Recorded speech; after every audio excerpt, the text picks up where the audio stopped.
And if you join me, and please stand and say in the pledge.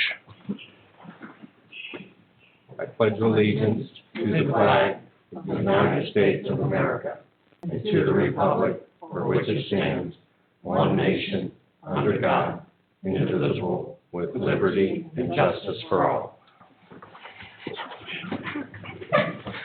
All right, thank you, everybody. Mayor Bud McDaniel's unable to make it tonight. Our President of Council, Kent Gotch, is unable to make it tonight. So as VP of Council, I get to run the meeting tonight unexpectedly. So don't go too hard on me. I have the feeling that's why Marshall came tonight. He's your backup? No, he's going to beat up on me. No, I'm just here to help you through it, that's all. Yeah. Okay. Or to learn a few things. Well, yeah, if we could do roll call, please. Steiner, Here. Rash, Here. Gensmore, Here. Gotch, Godwin, Here. Conroy. Here. Hopefully everybody's reviewed minutes. Is there any questions or concern with our minutes?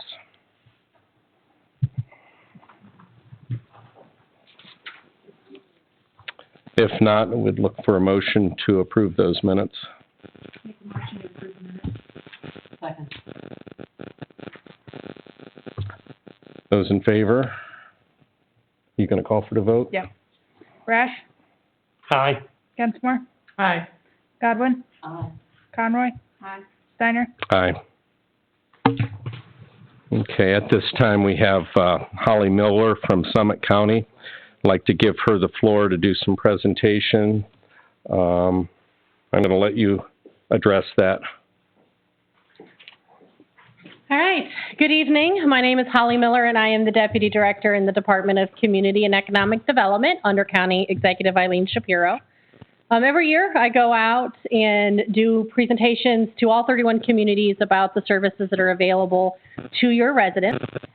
This is the first year since COVID that we've been able to do that, so thank you for letting me come out this evening. I'm going to go over some programs, and then I can answer any questions that you may have about our programs, how they benefit your residents, and I can also talk about the broadband project if there's time or you guys have any questions. So the first thing, I gave each one of you a packet this evening when I walked in. In that packet, this little tiny palm card is actually not from my department. This is from the Department of Emergency Management Services. They have asked that I give this out to all of the communities. This is Summit County's alert system. So if you scan this QR code and you provide this to your residents, they download the app on their phone. This gives them information all about Summit County. If there's road alerts, weather alerts, they can even drill down and make it specific to your community if something's happening there. So if someone can have this on your website or you can have these here for your residents to pick up, we would appreciate that. The first flyer is our lead-based paint hazard reduction program. So this program, we have a partnership with the Summit County Health Department, and we also just received a grant from the state of Ohio for lead-safe housing, part of the state of Ohio's ARPA programs. This program is designed to eliminate the lead risk in homes built before 1978 that have children under the age of 6 living in the home or meeting the visitation requirements, which is 62 hours a year. This is for owner-occupied houses or rental. So if you are a landlord and you own a property that you rent to someone who has children under the age of 6 and they meet the income guidelines, they're in the bottom corner of the flyer. We always income qualify the tenant, not the landlord. The health department will come in, they will assess if there's any lead in the property, and then we address those lead hazards. The way that this program works is if it's a landlord, the landlord's responsible for 25% of the contractor's bid. The county secures the contractor, holds the contract with the contractor, and pays the contractor, and it's also a prevailing wage contract. The remaining portion of that bid after the 25% is split 50-50. 50% is a grant, and 50% is a 5-year deferred forgivable loan that forgives itself in equal portions over 5 years. If it's an owner-occupied property, the owner, we take the contractor's bid, split it in half. Half is a forgivable loan, half is a grant. There is no contribution from the owner if it's an owner-occupied property. So if the bid is $10,000, $5,000 is a grant, $5,000 is a forgivable loan that forgives itself in equal portions over 5 years, so $1,000 a year. At the end of that 5th year, so long as they still live in the home, they have not sold, rent, or transferred it out of their name, it is completely forgiven and they owe nothing back. Okay? We do about 50 to 60 houses a year. There's still plenty of money available. So we're asking you to please help us get this out to your constituents, that this is available to them to make their home safe. Again, it's for rental properties too. Houses are our biggest commodity. We buy, sell, and transfer them all the time, and we just want to make sure that they're safe when that is happening. The other program that we have is our Home Weatherization Assistance Program. We get this money from the Department of Energy. This is, again, for owners or renters, and we always income qualify the tenant. And you'll notice the income guidelines are a little bit different. This is based on poverty, as lead is based on area median income. There is no deferred loan with this. This is all a grant. Once you apply, if you income qualify, an energy auditor from my team goes out to the house. They do a complete energy audit and assessment of the home. It takes about 5 hours. From that, it's determined what we can do. Typically, it is a new furnace, hot water tank, insulation, air sealing, ASHRAE fan, which is just a fancy word for a bathroom fan on a timer. We also meter all the appliances, not the stoves. We meter refrigerators and freezers. If they fail, they get new appliances. We also replace all light bulbs that are incandescent with the new CFL bulbs. On average, the investment for each house, anywhere between $15,000 and $20,000.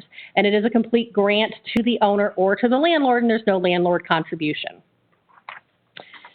Another program that we have, and this part of the little stapled sheet, is our housing rehab program. So we get money from the Department of Housing and Urban Development under our Community Development Block Grant to go in and assist those that are at or below 80% of the area median income, which are the lead income guidelines.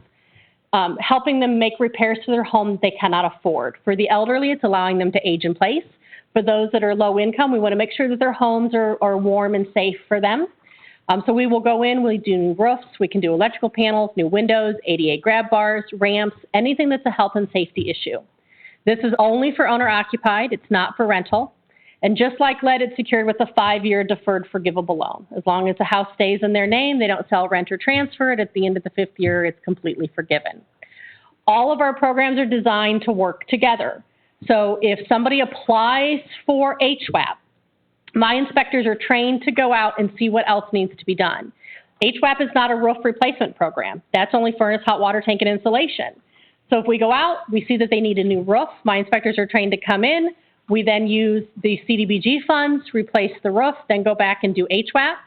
If they see that there are small children living in the home and there's chipping, flaking, chalking paint, they're trained to then run that through the lead program, do the HWAP. It might need a roof. We can do minor home repair. There's no maximum number of programs I can do on one home. There's no maximum investment. So we're a one-touch, one-application department. Another program that we have is on the very back of this is our Household Sewage Treatment System program. So we do this, we get money from the EPA, and we do this in conjunction with the health department. So this program is income-based and citation-based. So if they have a septic system that is failing and they receive a citation from the health department, on the bottom of that citation is actually my name and my phone number.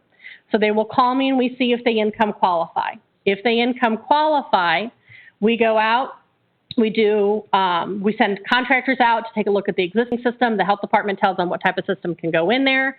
This is only for owner-occupied houses.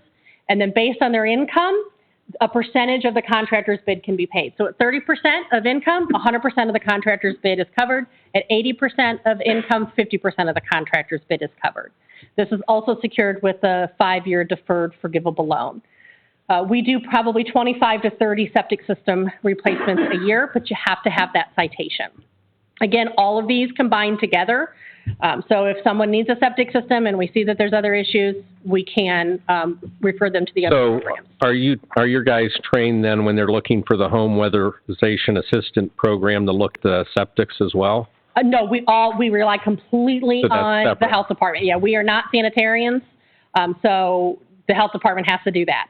I mean, we can smell it if it's failing, but we're certainly not going to tell them it's failing, you need to get it replaced. It also doesn't count if a septic contractor comes out and says your system is failing, it needs to be replaced. It has to be a citation from the health department. So they'll issue that citation, like I said, right on the bottom is my phone number. We are looking, I'm sorry, go ahead. So someone comes out, they get their septic pump, and then the septic guy says, you know what, you're failing, then could that, so that the residents could have this covered, would it be their next step to call the health department and say that this guy says it's failing? So they can, but here's what I'm going to tell you. It's income and citation based. Okay, So if their next step should be to call and have a conversation with me, where we can talk about their income Okay. and see if they would qualify. If they get a citation from the health department and they don't income qualify for this program, or we don't have funds for some reason, they still have to comply with everything that is in that citation, up to and So it'd be including better to call condemnation you of the first. house. Yes. Call you first. Call me, to talk about see if income. they, correct. Okay, Yes, all right. yes. Now, if they have a citation and they qualify for the program, we work like hand in hand with the health department. So we tell them, Mrs. Jones on 123 Main Street has a citation. She qualifies for the program. We're going to take care of her. All administrative hearings are stopped for Mrs. Jones. So she doesn't get the letters anymore that if you don't do this in 30 days, we're taking you to court. 60 days, now that stops. If they don't income qualify or they don't provide us with all the documents that we need, we tell the health department and they continue with their administrative hearings, and then it's out of my hands. Whatever they can do, up to and including kicking you out of your house and condemning it, that's out of my hands at that point in time. Okay. Yes, The income guidelines, yes. are they the same across every program? Is it No. like 80%? What were the, So 80% of AMI is for minor home repair and lead. That's poverty. That's HWAP. HSTS is actually 300% of poverty, which is higher than all of these. are all those numbers written down in here? They are. I can send them to, somebody was going to email me, and I can get you the income guidelines as well. We tend not to put them on a bunch of stuff because they change every year. I was just gonna ask. So, and people tend to keep everything, and then they're like, but that was what the income guidelines were in 1997. It doesn't matter. They change every year. Yes. And that's, You could send that to Matt. that's the, Yes, yes. what's the poverty guidelines? That's which? So poverty is set by the state, because these are state programs, and then AMI is set by HUD. Poverty changes in January, AMI changes in April of every year. Okay? Thank you. We are looking at doing some expanded senior services. So we're going to give Direction Home, which is the Area Association on Aging located in Greene, but they provide services to all seniors within Summit County, and anybody over the age of 60 and anyone who is disabled, doesn't matter what the age is. We're expanding the senior services program. We're going to provide them with some ARPA funds to expand 2 of their programs, to expand 3 of them and start 2 brand new ones. So the 2 brand new programs that they're starting is a digital equity program. So the county is doing a 135-mile middle mile fiber network, which will connect all 31 communities as a public safety project. Off of that, we're going to bring in an ISP, an internet service provider, not your normal Charter or your Spectrums, but that will provide affordable, reliable internet to your residents. It's all opt-in. Whether they choose to change providers or not is up to them. But part of that is providing digital equity and making sure everybody is included in the digital trainings that we have and the digital efforts that Summit County is making. So right now, I can give anybody a computer, but that doesn't mean anybody can use it. I can give everybody a hotspot, but that doesn't mean you know how to use it. There is digital discrimination that happens every day, and people don't realize it. Next time you go to Acme or Giant Eagle or any grocery store, I'm not picking on them, and you'll see digital deals. Well, if you don't have a smartphone and you can't scan that, you don't get that digital deal. So even if I'm in the store and I don't have my phone with me, I can't get the bacon 3 for $5 because it's only a digital deal. If I have a flip phone or I don't have that type of plan on my account, on my phone account, I can't get that. So going to a restaurant that only has a QR code, giving a flyer that only has the QR code, as I gave you this. If you don't have that, that's a form of digital discrimination. We want to stop that. But we also want to educate our seniors, and not necessarily, you don't need to be old. There's some things I can't do on my computer that my 20-year-old son can do and laughs at me because I can't do it. We are going to tell the Direction Home, part of the expansion is to have digital navigators. So if you have a community room down here, right here, because we consider this your community room, Yep. A digital navigator could come down here once a month and schedule appointments with your residents on how to use your computer, how to stream Netflix. Because everybody has a computer in your pocket, you don't realize you have it. Just because you don't have a computer in front of you, you have a smartphone, you have a tablet. So we're going to arm them with tablets and smartphones and laptops and really provide some digital literacy and education. So that's part of what Direction Home is going to do with the additional funds. That's a new pilot program. The second pilot program is, I'm calling it a honey-do list. So we get seniors that call all the time that says, I need my gutters cleaned. My storm door blew off in the last storm. I need somebody to fix it. We don't have a program that does that. All of our programs, as you can tell, they're intense. We're doing a lot of stuff. I don't have somebody that can go out and clean out gutters. So what we've asked them is to start that honey-do list. So we're giving a couple $1 million to start the honey-do list. So we will take all the people that call in and say, I need my gutters cleaned out. We're starting in a closed referral system that will send those out, and we will have contractors that will go out and do those services for those seniors. So we're piloting that for the next 2 years. So again, all of that, your citizens will be eligible for down here as we expand those services. Do you have any questions about what I went over, broadband? It's a lot to digest. It is a lot. Yeah. It's a lot, and I try to get in because I know you got a whole agenda. So The part Hey, Louis. between poverty, medium, high, higher, is there a dollar value? Yes, she's gonna send that, and he's gonna Oh, send that to. We're gonna get that. What I will send is sorry. the income limits for all of our programs, and it'll tell you if it's area median income or poverty level. I will send that to you. No, if you publish it, please make a note that this changes.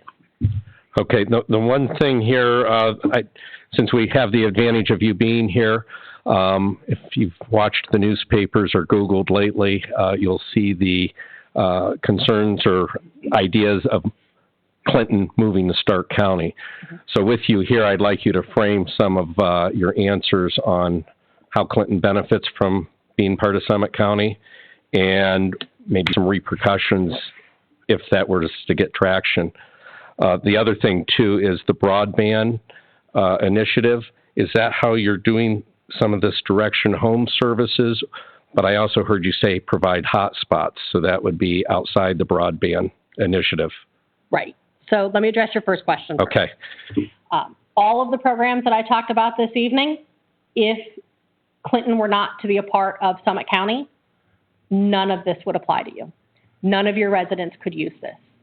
If you decide not to be in Summit County and be a part of Stark County and a resident calls that needs a new hot water tank, I can't help them. We can't do anything. In addition to what we spoke about with what I'm doing for your residents, Community Development Block Grant Funds has done quite a bit here in the village.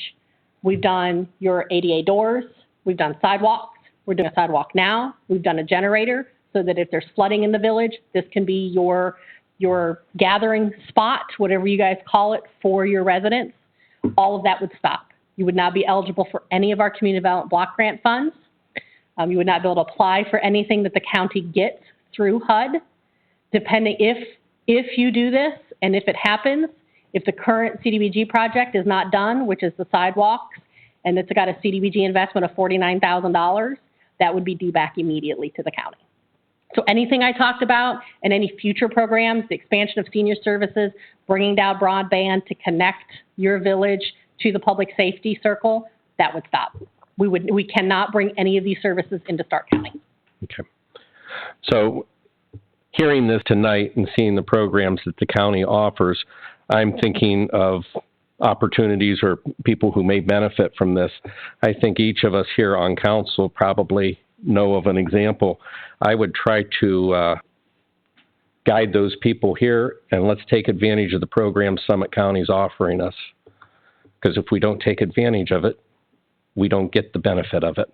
And the whole reason for me coming out to all 31 communities isn't because I love to be out at 7 o'clock at night and I love dragging my husband with me, but it's because when your residents need something, whether it's here in Clinton or up in Twinsburg, they come to you first. Your residents don't know me. They have no idea who I am. They only know me when you send them to me. I can't knock on every door, but you do. You see all your residents at all your activities that you have here in your village, your trick-or-treats, all the fun things that I'm sure you do here in your village is your time to tell your residents, hey, did you know about this? Hey, did you know that you can go get this? We are here to help your residents, but you need to send them to us. You know, you're not that far. We can easily, if you wanted to have a community meeting, and I've done this for other communities where you know you've got a bunch of residents that would be eligible for something, I bring my intake team down here and we do intake right here. They can come here, we can give them a list of stuff that they need, we can help vet them for what they're eligible for, we can sign them up for all of our different programs, we can have JFS come down, they can bring a job. I mean, we can do some really cool things in your community. You just need to let us know you need it done. And I can roll 10 deep with all of our different departments, and we can show your residents what we have to offer for you. Okay. The takeaway is definitely received. Ellen, I would ask that we somehow get this QR code posted to the website. And I can send all of this to you electronically when you email me. Okay. I can also send you all of this stuff. Okay, that's That great. would help us get on the website. Yeah, absolutely. Absolutely. But that's one step. I think it's on us to follow through with some of this. The only other thing here is broadband initiative. Do you want to speak towards that? So when I talk about the hotspots and what we're doing with Direction Home, that is different than what our initiative is for broadband. So Direction Home is that digital navigator and providing hotspots. That's with Direction Home, that's different. Okay. The 130-mile fiber ring, which is going to connect all 31 communities, is a public safety project. That's being paid for with ARPA. We will meet with Mayor McDaniel to show one more time the route we're coming into Clinton, where we're going to connect, probably your town hall here, because this is your central hub. So we connect here using Fair Lawn Gig, and then you are then connected into the fiber network, which then feeds back to Consolidated Dispatch if you're part of that. But also it gives us the ability, if something happens, to go from the internet to the intranet. So we are able to, we can shut everything down and you will still operate like nothing's happened because we're on a ring and we're operating that. We're also going to build a data center in Fair Lawn, so everything will feed back to that data center. Where it's going to impact and help your residents is when we bring in this internet service provider. We've already talked to the internet service provider about really the southern residents needing the assistance first. There's 52 residents in New Franklin that literally have no internet. They have no internet service. The only internet they have is a hotspot on their phone. So we are looking at targeting southern part of Summit County first with the internet service provider. From that middle mile, they will build what's called the final mile. So they will pull off that middle mile ring and start running fiber down your streets and connect your residents if they so choose. So we're still in discussions with the internet service providers is that they have an affordable internet plan for seniors and low income. So that may look like a $25, $30 a month plan, but it will be the speed will be just as good as what you're getting on their $55 a month plan. It'll be close to a gig service, which means nothing to anybody. So what I always ask somebody is, when you're at home at night and your kid is on PlayStation and you're watching Netflix and your husband's on his tablet, how slow is everything? And if people go, it's not slow at all, then they think their internet service is great. So gigs and uploads and download speeds mean nothing to somebody as long as they can get everything to work that they need to work. What is important is the cost. So to us, to have a $30 internet plan for low-income individuals and seniors is about the price point that we want to be at. We're looking at having some programs to help buy that down a little bit more, but we're not there yet. As far as hotspots go, we are working with PCs for People for those that need hotspots. But if we can get you internet at your house, you don't need a hotspot because you have internet at your house. Hotspots, they're okay if you're a college kid, but they're not okay if you're trying to run your whole house off of a hotspot. So the ISP or the internet service provider will really be that final mile. They'll be working closely with your community, helping promote their product to the residents. Again, it's their own company. They're going to come in, they're going to have to sell. One of the very big things we've been is you cannot have promotional pricing ever. It has to be fixed pricing. I don't want the residents to have to call like they do for the other providers every 24 to 48 months and threaten to break up with them to get the lowest price. It has to be a fixed price. And they're all on board with that. So that's probably within the next 1.5 to 2 years. I see you. However, saying that, if you know you have residents right now that have no service or can't afford service, you need to let me know, because we will figure out a way to get them something until we can bring this in. Okay. And Bud has shared a lot about this, but I've never got a clear answer as to what bringing that into our village is gonna cost the village. Like, Nothing. as Nothing, our government, we don't have to. nothing. So let me, Nothing. maybe this will help, and correct me if I'm wrong. A LAN is a local area network. Essentially, Summit County is proposing to make a county local area network, and that connects all of us if the World Wide Web goes down, so to speak.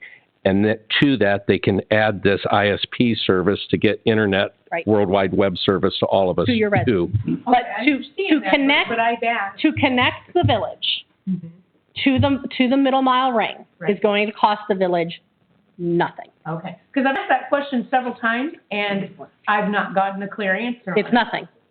So it's not going to cost, as a village government, we're not going to have To to connect, pay to have to connect our you. residents.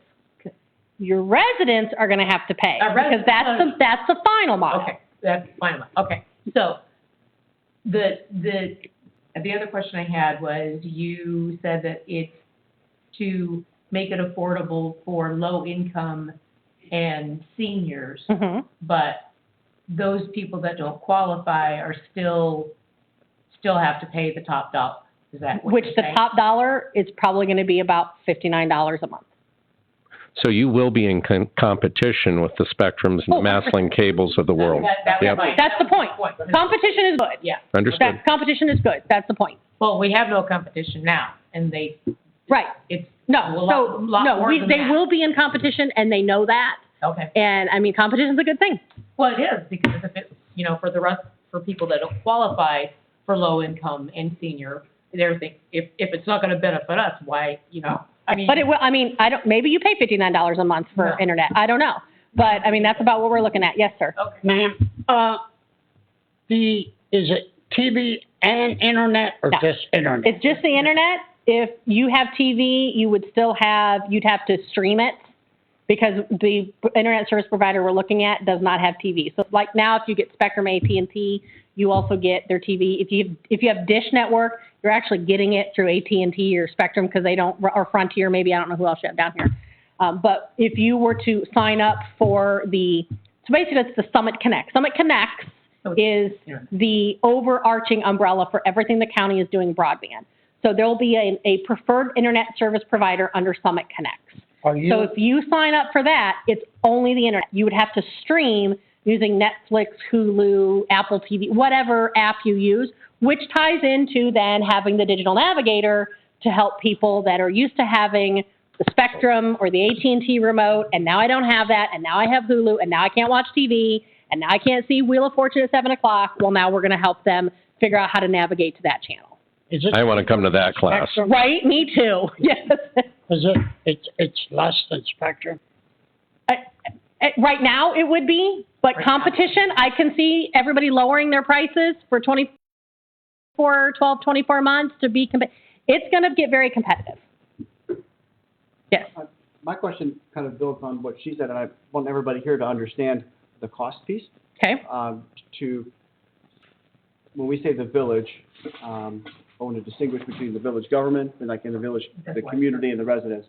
So it's no cost to the village government to hook up to the land, right? To the middle mile. To the middle mile, and that's the loop, as we Mhm. call it. Yep. And then you talked about the final mile, Mhm. right, which is laying a fiber down everybody's street, Mhm. and maybe that all starts here, right? It will. It has Whatever to. you Yeah. call it. Mhm. Who pays for the final mile, and how is, is that, I guess, how is that paid for? So the final mile is paid by the ISP, the internet service provider. They will recoup their costs by what they call take rates. So they're going to run it down a street, and they're going to recoup that cost by residents buying that service. And that's the company who will be your successful bidder, who you're discussing with right now. Mhm. Right. So essentially they just fold the cost back into the. Correct, right. So their business, it's a business. It's a for-profit business. So they're going to look at, If I go down, is this Main Street, whatever this is, right here, if I go down this, what's my take rate versus going down Vanderhoof or Center or whatever, however I came here. You know, so they're going to hit your higher take rate streets first. They'll make your money, and now they're going to come run it down your lower take rate streets. And the tie-in or the hookup, those are also no charges, or those, It your service charges? It depends. It's usually rolled into like your monthly fee for so long, your contract for so long, but it's not going to be, they dropped the lateral at the front of the house, and now we got to go underground, and it's going to cost you $1,000. You gotta find your own guy to do it? That's not a thing. That is not happening. No. And Right, so the tie-in is what you would call it. With It's a that- sewer roll, that's a tie-in. Correct. On the water. Correct. does the business, district, do they get the same thing? There'll be a commercial rate for for your businesses. Now, I will tell you, we're running fiber, just like water lines, sewer lines, gas lines. It goes down the street. If house number 1 chooses to connect, that's great. House 2 doesn't connect right away. The fiber is still there. They can choose to connect at any point in time. So again, it's all that business decision that we're working very closely with the ISP of where's going to be your bigger take rates, where do you run this fiber. With that said, Maslin Cable is in part of Clinton. Yes. The take rate must not be very good because they haven't gone through all of Clinton. Correct. How is your ISP going to be motivated differently? Because they're going to have that same problem, not enough customers. Their motivation is they have promised us that they will pass every house. That'd be good. I mean, they know. We have 2 big players in town, 3 if you count Frontier, and they know. They're ready to come into this area. That's great. Is there any other questions for Holly Miller here tonight? What's the timeline on that, on broadband? Sound like a year and a half? It'll probably be about a year and a half before the middle mile is done. Construction terms, that's usually 2 years. And then from there, we'll start building the final mile. We do not have to wait for the full middle mile to be built to start the final mile. So, if we're done with the middle mile down here, we're building up north, the final mile can start down here. Again, if you have residents who have no service or are literally making the decision every day between, can I pay my cable bill, an internet bill? Do I pay my rent? Do I pay groceries? We can come up with something, even if it is a hot spot, we'll come up with something to help them bridge that gap until we get the final and middle mile down here into your village. That being said, this is only available if you stay in Summit County. If you go to Stark County, everything I just talked about for the last 35 minutes cannot happen. We have spots in Clinton that cannot get Spectrum or Maslin Cable. Then you need to give me those Okay, so you can provide them, because they were working on, do something. You got to give me those addresses. they were working on HughesNet, and HughesNet is maxed out, so there's no more service there. And then the only other option would be Give me those addresses. Starlink. Yeah. Oh, okay. Ma'am, one last thing. If you're 1,000 feet from where you run it down, say, South 6th Avenue, do you have to run the cable from your house out your lane to hook to the cable? No, they'll go underground, and then they'll put a box on the outside of your house. Oh, they'll go up your lane. Mm-hmm. Thank you. Mm-hmm. And to confirm, there'd be no cost for that. There shouldn't be, but Okay. I can't speak for the ISP. Okay. I can't speak for all. Well, a lot of times, if it was a long run, the provider, So that's why. And sometimes they can't go underground if it's a long run. They'll string from pole to pole. We're trying to encourage everything underground, but sometimes that's just not feasible. Even though it's what we want, it's not feasible. But again, I can't speak for the ISP. I can speak to your question. It will cost the village nothing to connect the government network to the middle mile. Thank you. Okay. All right. Anything else? well, thank you so much. Thank you for letting me come out. I'm sorry I took so much time. You guys know how to get a hold of me. Please reach out. We are here. So I'll reach You out. have to ask. I'll reach out for this bulk of information. Okay. I'll get that to the appropriate people and anticipate hearing from us. All right. Thank you Okay. so much. Have a good evening. Thank you, ma'am. Thank you, Mr. Miller. Yeah. Oh, yeah. The escort. He's got a Chevrolet shirt on. Yeah. That's right. That's good with, Chauffeur, that's right. Well, you know, poor rough neighborhood can't come along. At this time, I'd like to move on to the solicitor monthly report. I have nothing to report this evening. Okay, moving on to our police monthly report. For the month of September, in the village, 43 extra patrols, 68 business checks, there were 2 house checks, 42 traffic stops, 2 welfare checks, 15 traffic citations, 3 reported suspicious persons, 3 reported suspicious vehicles, and 1 animal complaint. And last meeting, it was brought to my attention there was a lot of speed complaints up on Clinton Road. So I broke down some statistics from this past year as well as the month of September. So from March of 2023 to August of 23, there were 51 speeding tickets written for speed violations on Clinton Road. This month, in September alone, we made 38 traffic stops and wrote 12 tickets to help assist in the traffic enforcement of speed complaints. So trying to work to slow people down for you guys. Any questions? Thank you, Sarge. The same thing I think I say almost every time. But I don't know, they seem to be ramping up. Like today on my way to the post office, there looked to be a very young teen, if he was a teen, riding a dirt bike without a helmet, right down Comet Road, up Main Street, Okay. back. What time is that? I was coming home from work, so it was probably around 4, Okay. 3:30, 4 o'clock. I see him, a lot of times I see him. Okay. And then, just the 4x4s, unlicensed 4x4s, running the street all through Warwick. Got them around the park, a Okay. lot down there, and in that empty parking lot, going through there and up and around, and Yeah, I witnessed a golf cart going down Cleveland-Maslin with underage kids, all underage, and they went to Canal Fulton. Really? Okay. So they came up. The golf carts, if we don't do something there, it's just going to be assumed that it's okay, we can do that.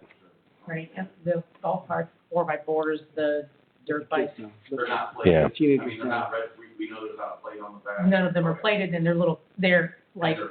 young kids. Sure. And what makes me crazy, it's the fact that it happens, but no helmet and sandals. And Oh. I'm like, Can Louis? Yeah. a golf cart be licensed? Yeah. yeah, Yeah. Oh, You can okay. you can get anything. I didn't- roadworthy, right? Oh, light, you can get a turn signal, registered from the state of Ohio, you can get a license plate for it. Yeah, you can make them street legal. right? So if they're not, of course, when we can intervene, of course, Yep. if they're not a license, we can intervene. So. There's Thank two you. different kinds of licenses. There's street legal and then there's trail legal. If you buy a UTV stick or a license for side by side. So don't let 2 licenses say you can still ride on the road. Right, yeah. If you have a trail license, then that's to use the state trail. And then if it's registered for street, it would require insurance, yes? Yeah, oh, yeah, like a motor vehicle, like any, like a car. Right. Yep. Just like any motor vehicle. Yeah, turn signals, brake lights, headlights, everything that a motor vehicle would require. Thank you for your report and service. Thank you. you. Have a good evening. You too. No fire chief today? His report's in the packet, though. Okay, thank you. His report's in the packet. I'd like to go to our street commissioner, Kevin. Kevin, if I could ask you to step up to our mic, though. I forgot to do that with our police officer. Oh, man. He's like, Terry never had to get up before. Make sure you turn it on. It's on. I turned it on. So, last month I did some more mowing of grass, of course, and some side road mowing. Repaired a pipe down on Divable Drive. The guy had, some drainage issues there, so, did finally get back some pricing for, striping of hickory. So, we're gonna get that done, soon, hopefully. before Just snow flies. Hickory then?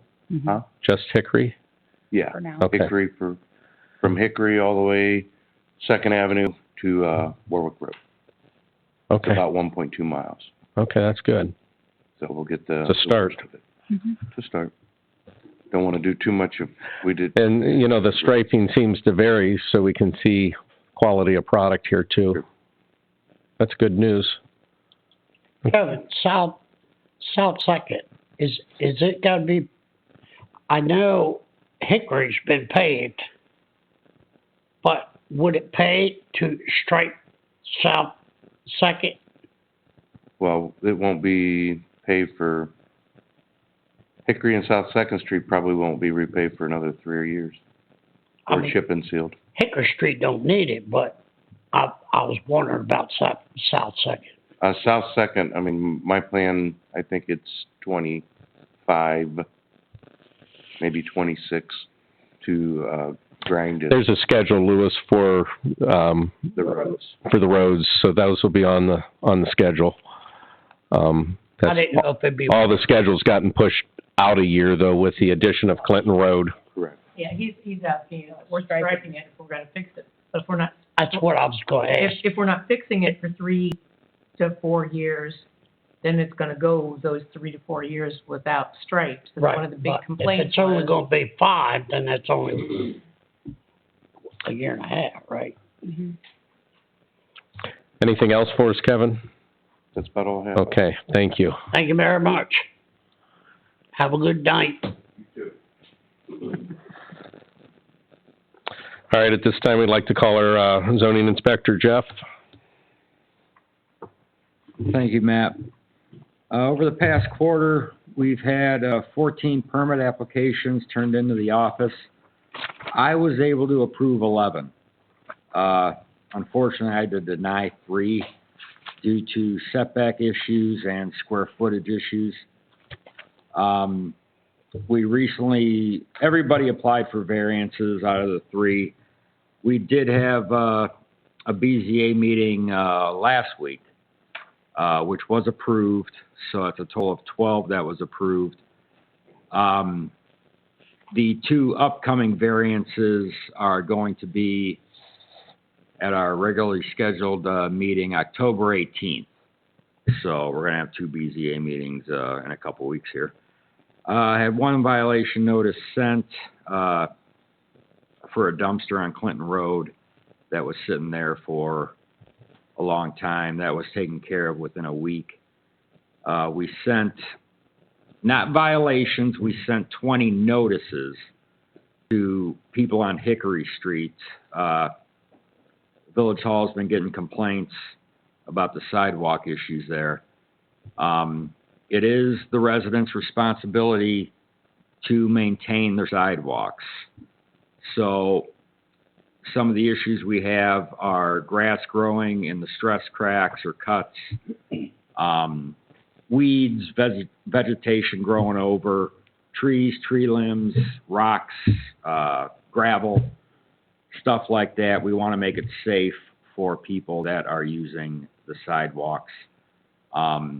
I did get some feedback from some residents. We got a letter. I got some calls from people saying, hey, come look at my sidewalk. Mine's perfect. Well, thank you. But we sent them to everybody.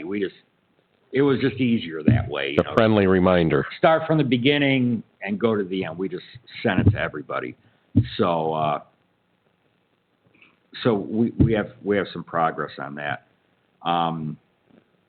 What we will probably do in the future here, we do need to go down Main Street and Cleveland, Maslin, Fulton, and notify everybody. But hopefully people watch this and, know that they have to maintain the sidewalk. Other than that, that is all I got. A couple of weeks, we got, as I said, 2 BZA meetings. So that's it for now. Are those, is the BZA, fully staffed? Do we need a person there? You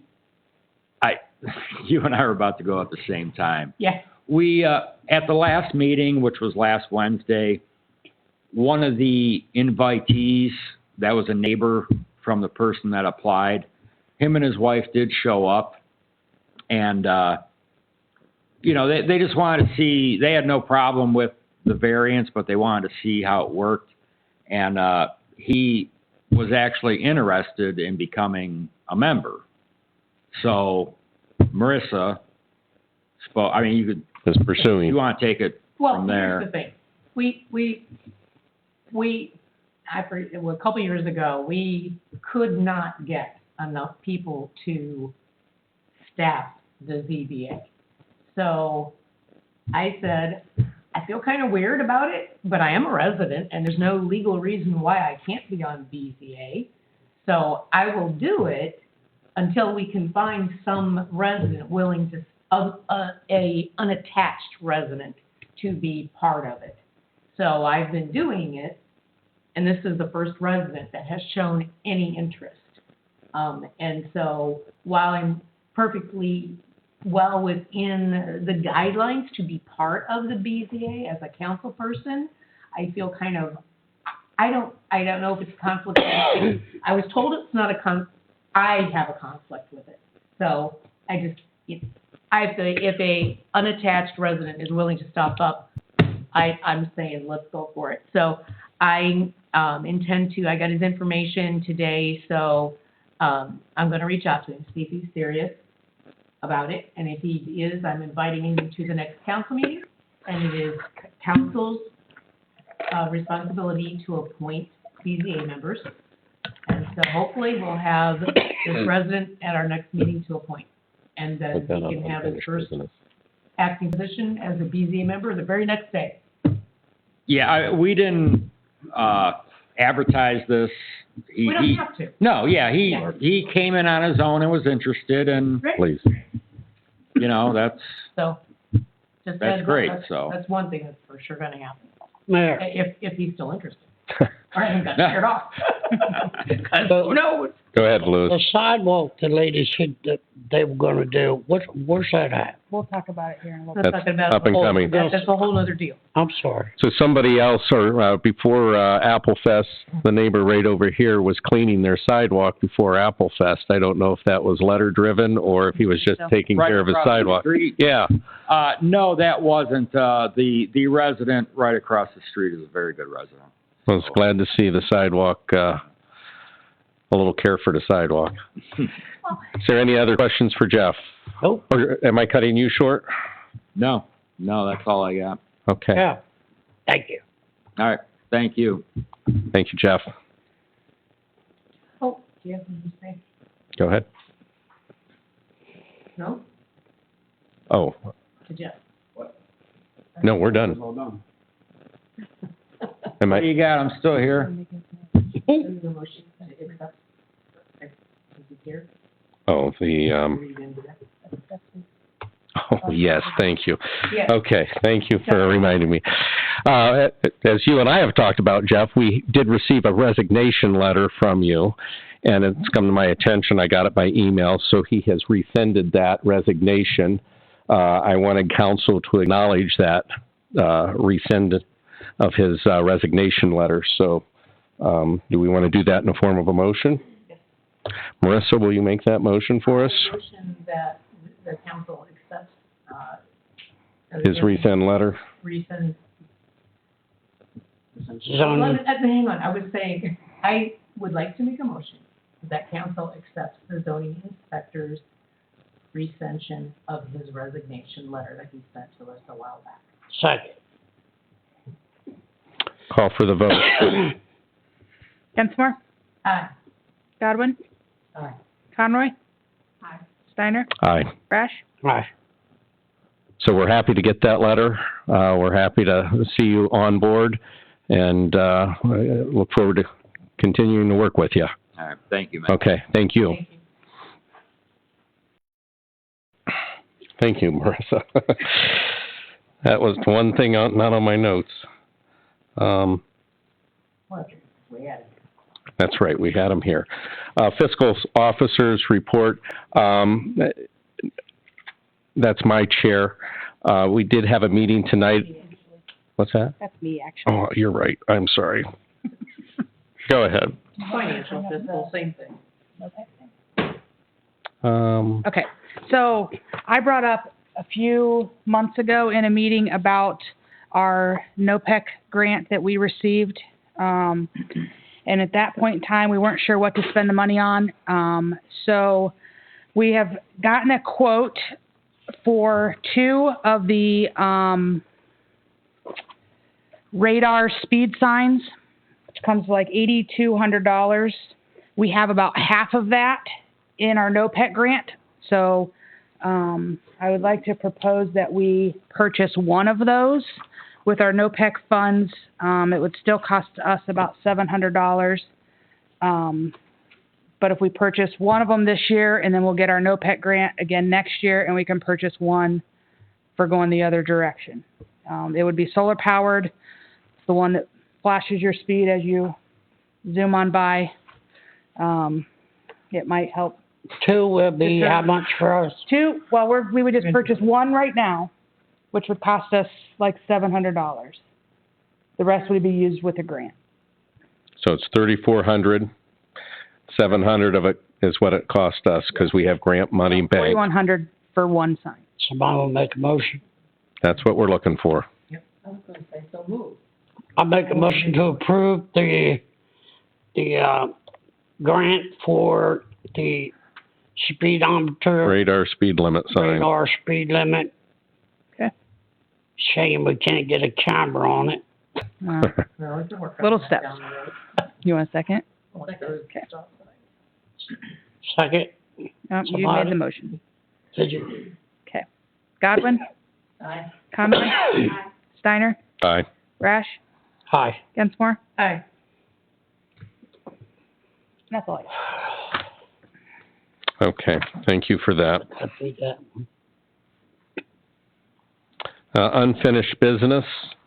I know at the last meeting, we were concerned about the evaluation for Summit County properties. They said it was a 34% increase in properties. We talked about getting a third party to look at that.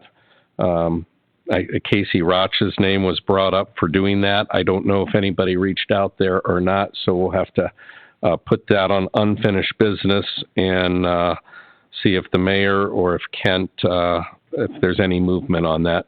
But I think it would be good to get an independent review of our property values. Is there any other unfinished business? Can I ask something about that? Do you mean that somebody's gonna go to every house? In real estate, they would, if you were selling your house, they would look at what the average of houses sold around you to determine what price to sell your house. The idea is we'll ask a realtor to look at Clinton and see if that's a reasonable number that we're being, our values are being increased, which was 34%. Because when I bought my place way back in the business district, they compared it with 2 or 3 homes way down by the trailer park. They go far and wide. Yeah, now we did confirm after the last meeting that they did just take the village, not the zip code. So they did that they did confirm that. Okay. So it's just the village. Okay. Okay. Thanks.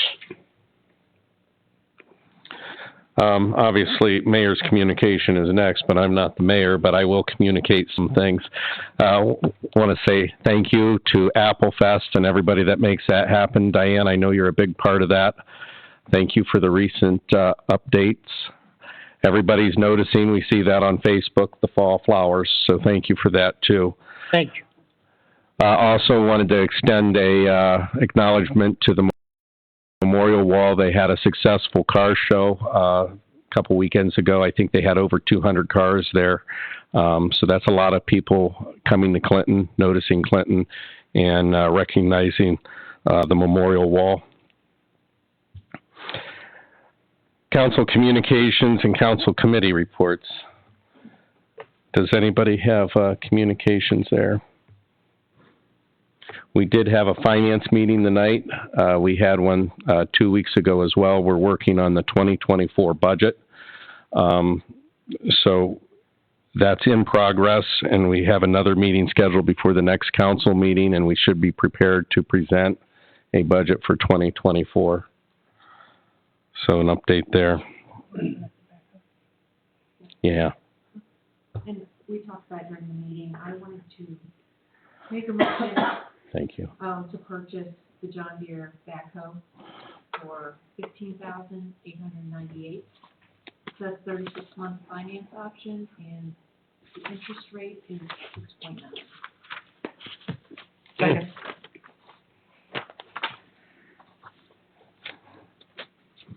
Call for the vote. Conroy? Aye. Steiner? Aye. Rash? Aye. Densmore? Aye. Godwin? Aye. Okay, and just to give some feedback there, we've been taking advantage of a Star Ohio program, which gets us a higher interest rate.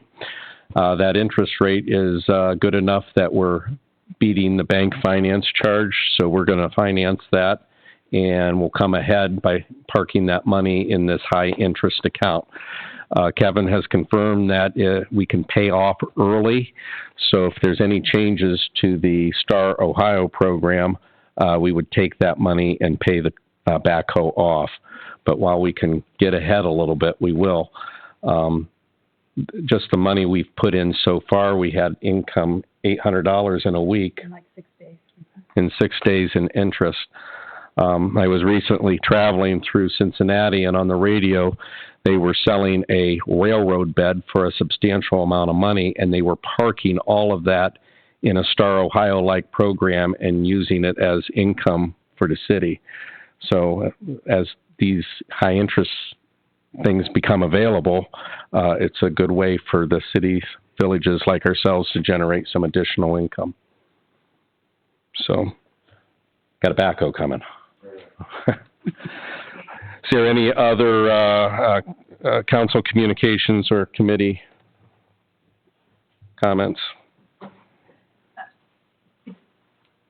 All this that we talked about, that was brought forth, but Holly talked about, I think maybe that this is something that would fall under the Community Development Committee, and that maybe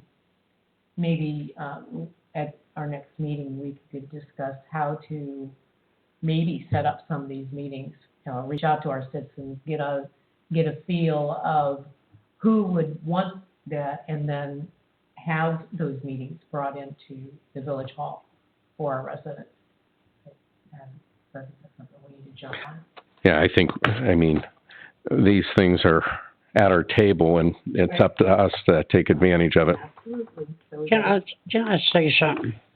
This paint stuff, I know at least 25 to 30 years ago, this program started. Okay. Now, you would think in 25 to 30 years, every house would have no lid. Wouldn't you?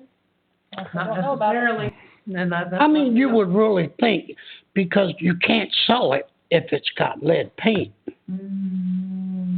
think you can as long as it's disclosed. As long as, If a realtor sells it, yeah, I as couldn't. long as it's just. I couldn't buy my house unless it was tested. It depends on the financing. Mm-hmm. Yeah, that's a finance thing, your finance. I'm just asking. I mean, Yeah, I know yeah. it's been out there a long time. And yeah, Louis, as Ronald Reagan used to say, the closest thing to eternity on this earth is a government program. You're right there. That's what we got. okay, You see what happened? I hope I got that right. You see what happened today? paraphrase. Cover it by saying paraphrasing. You see what happened today? But did I get that right? We could Google that, make sure you got that. Yeah. The closest thing to eternity on this earth is a government program. Dorothy. First time ever. Okay. So Leah is getting our list for citizen comments. I'm glad to see I scare you as much as the other guys. Oh my. Okay, next on our list, resolutions and ordinances.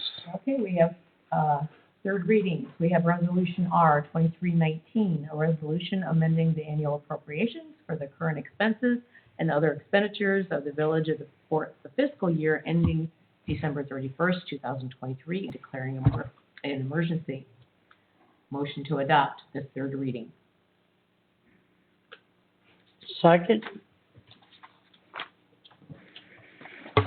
Call for the vote. I don't wanna make. Steiner? Aye. Rash? Aye. Gensmore? Aye. Godwin? Aye. Conroy? We have a second reading, Resolution R 2320, a resolution authorizing expenditure from the American Rescue Plan Act funds for the use in the Clinton Road project and declaring it an emergency. We have ordinance O 2321. Excuse me, ma'am. Can you explain that last one? It's to fund the Clinton Road project. Oh, And oh, the oh, second- oh, okay. We okay. discussed it like Gotcha, to death, and Gotcha, it's the gotcha, second gotcha. reading. So we're just, gotcha. okay. Ordinance 02321, an ordinance establishing a capital project fund pursuant to the Ohio Revised Code 5705.13C for the purpose of accumulating resources for the purchase of street equipment for the village of Clinton and declaring an emergency. That can go for another reading. We have first readings. We have Resolution R 2322, a resolution accepting the amounts and rates as determined by the Budget Commission and authorizing the necessary tax levies to certify them to the county fiscal officer for 2024 and declare an emergency. I move to set aside the three reading rule.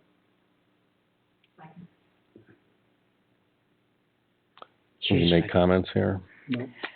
Okay. Call for the vote. What is it? Rash? No discussion, yeah. Rash? Aye. Gensmore? Aye. Godwin? Aye. Conroy? Aye. Steiner? Aye. Change that to me. Motion to adopt. Second. Now we can discuss. Thank you, Marshall. Leah has a check in hand for the $49,000 from the, This is the certifying the tax levies. I got that wrong then. Okay. Easy to get them mixed up. This one was due actually yesterday, and Okay. my fault, we forgot. Oh, there it is. Tax levies. Okay. So, Is there any other discussion then on this? has to be done. Has to be done? If we want our property taxes. Yeah, we want them. Godwin? Aye. Conroy? Steiner? Aye. Rash? Aye. Gensmore? Aye. Okay. Resolution R 2323, a resolution authorizing the village of the Clinton mayor and fiscal officer to enter into an agreement with OHM Advisors to provide engineering services associated with the 2023 CBDG sidewalk project and declaring an emergency. You need to set aside the three reading rule for this resolution as well.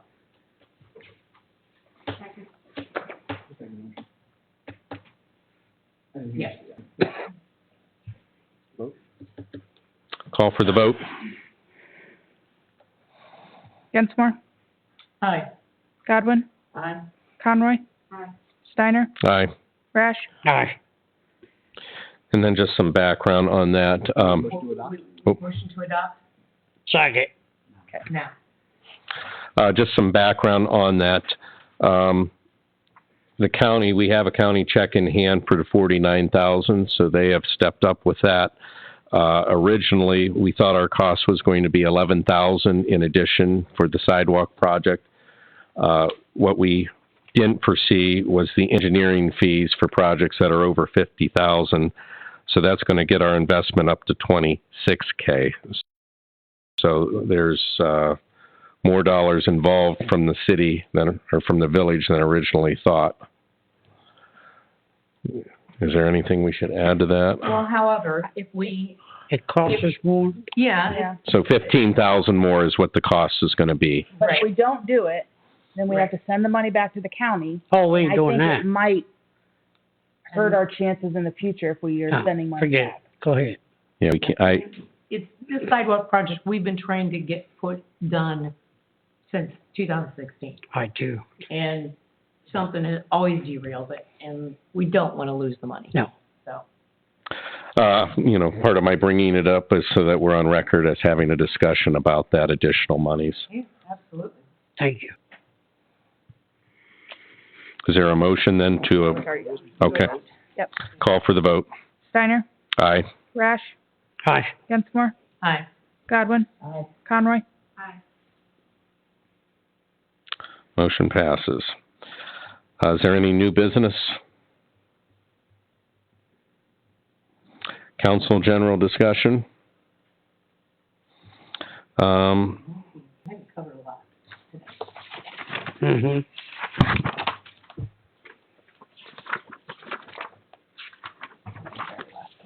Okay, thank you. Then presentation of, presentation of purchase orders and bills for approval. That is listed in the back of your packet. And it comes to, $26,393, so less than usual. Asking for a motion to approve $26,393 so that we can pay our bills. Second. Call for the vote. Rash, Aye. Gensmore, Aye. Godwin, Aye. Conroy, Aye. Steiner. Aye. Make a motion to adjourn. Second.